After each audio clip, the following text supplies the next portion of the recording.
It is like minus 26 degrees Celsius outside, so the heater has turned on.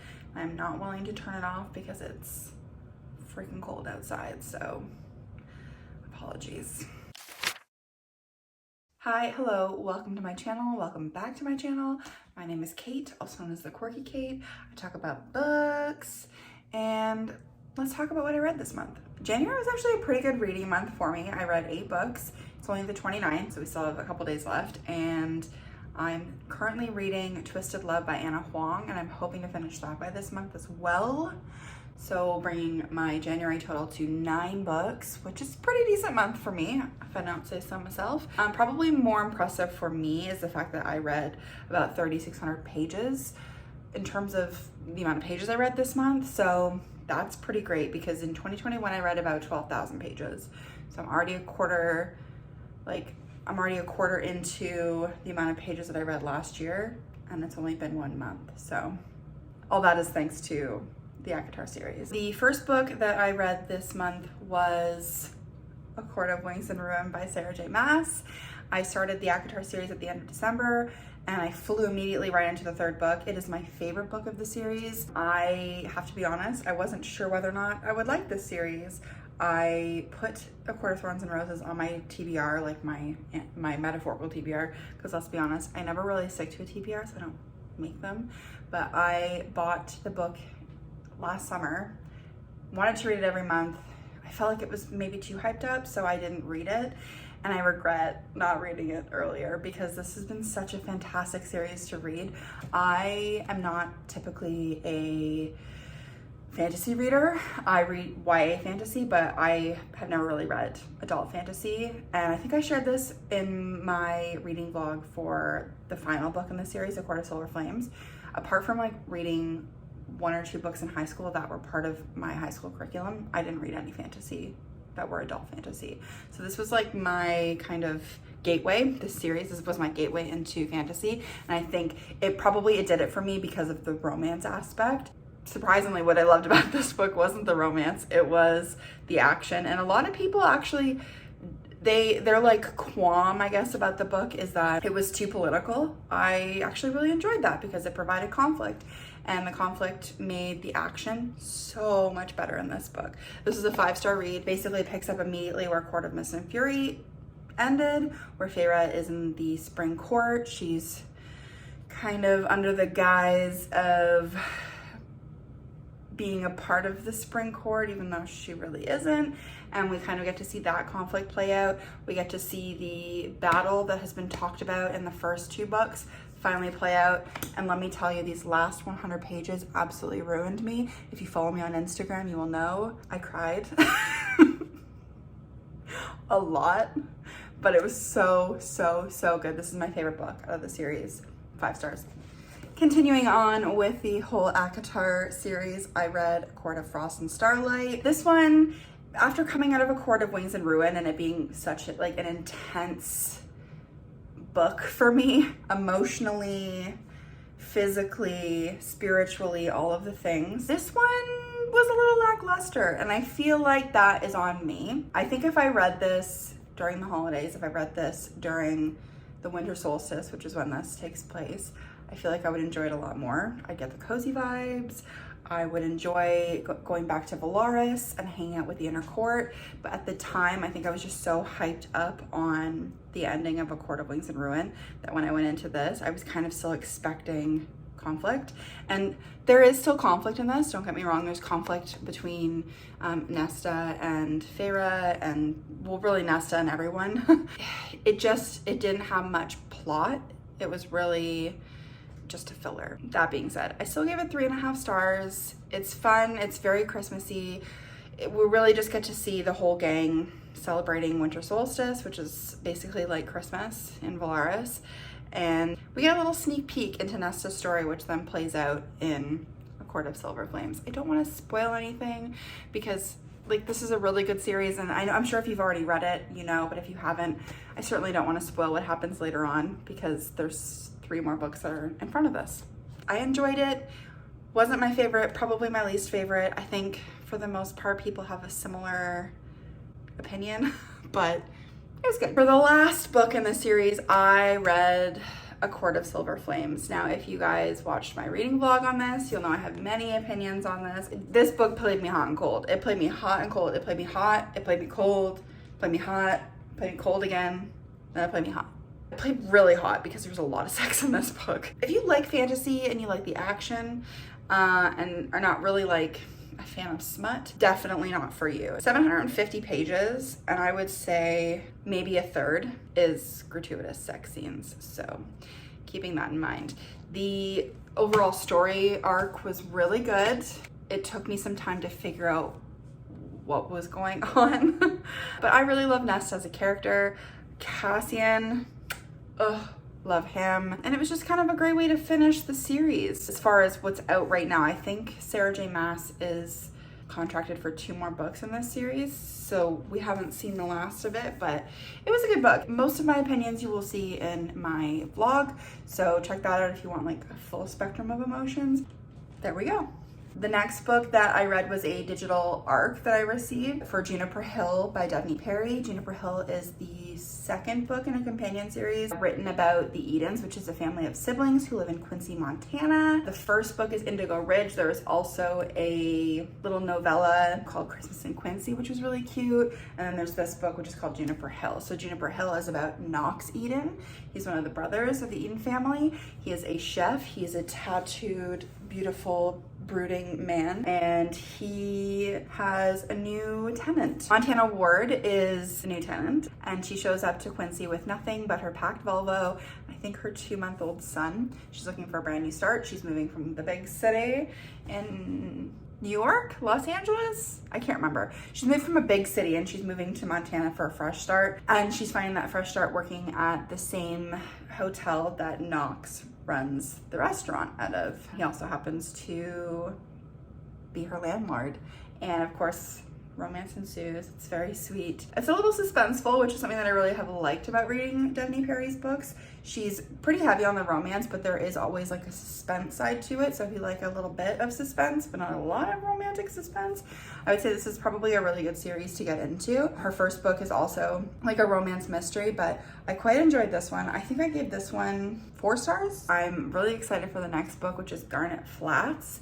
It's about the next sibling in the Eden series, which is I think Talia, so it's a good one. The next book that I read was also an ARC provided. I received a physical ARC. I don't currently have it because I'm letting my cousin borrow it. It was that good. It is Find Me by Alafair Burke. Find Me is basically a criminal, crime mystery. It's about this woman who goes by the name Hope. She's found in a really bad car wreck and has absolutely zero recollection of who she is. So everyone has named her Hope. She goes and starts a new life in this little town as Hope. And 15 years later, she still has no recollection of what happened. She's still going by Hope. And she's kind of ready to break out of that, I guess, not stereotype, but like out of that image as like this girl that has amnesia. So she decides to move to the Hamptons also for a fresh start. She goes missing. And so this story is basically the process of one of her friends, who is actually the woman who found her in the car wreck 15 years prior, trying to find out where she is, and in the process ends up uncovering several other unsolved and cold cases. So this is such a twisty little mystery, and I quite enjoyed it. I really enjoyed the red herrings that were in this. I was certain I knew what was gonna happen, and I didn't really know until probably 3/4 of the way through. And let me tell you, up until the last page, revelations were revealed. So highly recommend this one. I also think that this book is a part of, it's not like a series, but Alafair Burke writes books with this detective Ellie Hatcher in it. And this is one of those books where the detective is a part of this story. I gave this book 4 stars. It was really good and I quite enjoyed it. And I definitely want to go and check out more of Alafair Burke's backlist, because this was my first Alafair Burke book. And I really enjoyed the crime mystery. It wasn't too convoluted. So I liked it. I did read one more digital ARC this month that I received called Running Wild by K.A. Tucker. Running Wild is the, I think, 3rd book in the Simple Wild series. There's the Simple Wild, there's Wild at Heart, there's a little novella called Forever Wild, and then this book, which is Running Wild. The first 3 books are surrounding the original couple, which is Kala and Jonah. This book revolves around Jonah's best friend, Marie. It was a book that I was not sure whether or not I would like, and I was very pleasantly surprised. Marie was not a likable character in the first 3 books. There was a lot of unrequited love on her part, and she just rubbed me the wrong way. So I wasn't sure whether or not I would like her in this book, and she came through. She came through. Running Wild revolves around Marie and her veterinary practice. She's a veterinarian up in like a small town in Alaska. I cannot remember the name for the life of me. She's a veterinarian in a small town in Alaska, and new people don't really come in that often. And there is a new person that has moved into her little town that is a very, I guess, well-known dog sledder. He's a rookie dog sledder, but he's very well-known within the dog sledding community. And they kind of butt heads a little bit at the start. It's such a cute kind of like enemies to friends to lovers kind of story. Definitely like a beautiful redemption story for her. And like, I think K.A. Tucker did a really good job representing Marie's story in that she was, I think, 38 years old, never been married, didn't have any children. She was the oldest sister of 3. Her other 2 sisters were married with kids, and they just kind of kept projecting onto her that the only life of happiness that she could have is a life being married with children. And so I think the way that K.A. Tucker kind of approached that topic as like an older millennial, I'm 32. I had to think for a second.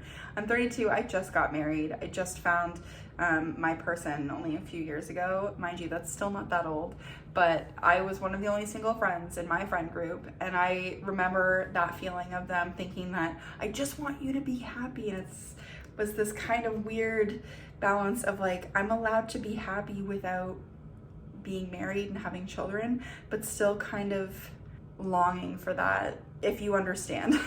It was just such a beautiful representation of opening your heart to love when you have been hurt before, especially from Marie's side, where her side was a lot of unrequited love, and then from Tyler's perspective, where he came from a totally different side. He had a lot of layers, and there were a lot of moments where I was just like, oh, I just felt so much for both of them.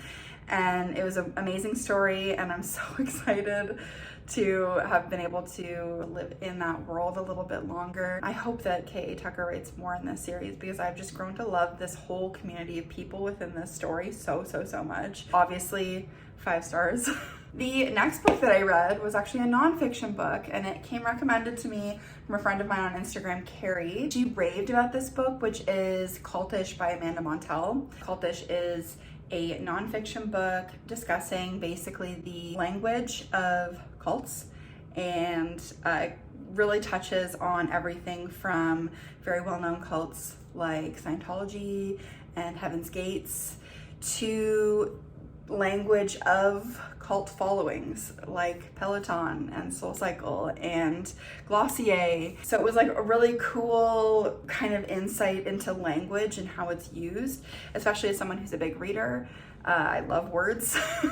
So I loved being able to have this insight on how the two languages, or how the languages from both ends of the spectrum kind of correlate. And I find since reading this book, I've been able to kind of notice and pick out certain languages and jargon that I never would have been able to recognize before. So I thought that was pretty interesting. If you are into language and linguistics, I highly recommend reading this one. Even if you just are interested and curious, because I feel like nowadays with social media, there's cult followings for everything. I just feel like if you are even in the world of social media, it's good to learn about the linguistics of fanaticism and recognizing it so that you're not like as sucked into it. You can be a little bit more self-aware. But this one I didn't rate on Goodreads, but if I had to, I'd probably rate it a 4. It was really good. It wasn't like life-changing, but it definitely gave me a lot of perspective, and it was enjoyable to read. And the last book that I read this month was The Spanish Love Deception by Elena Armas. This one is huge on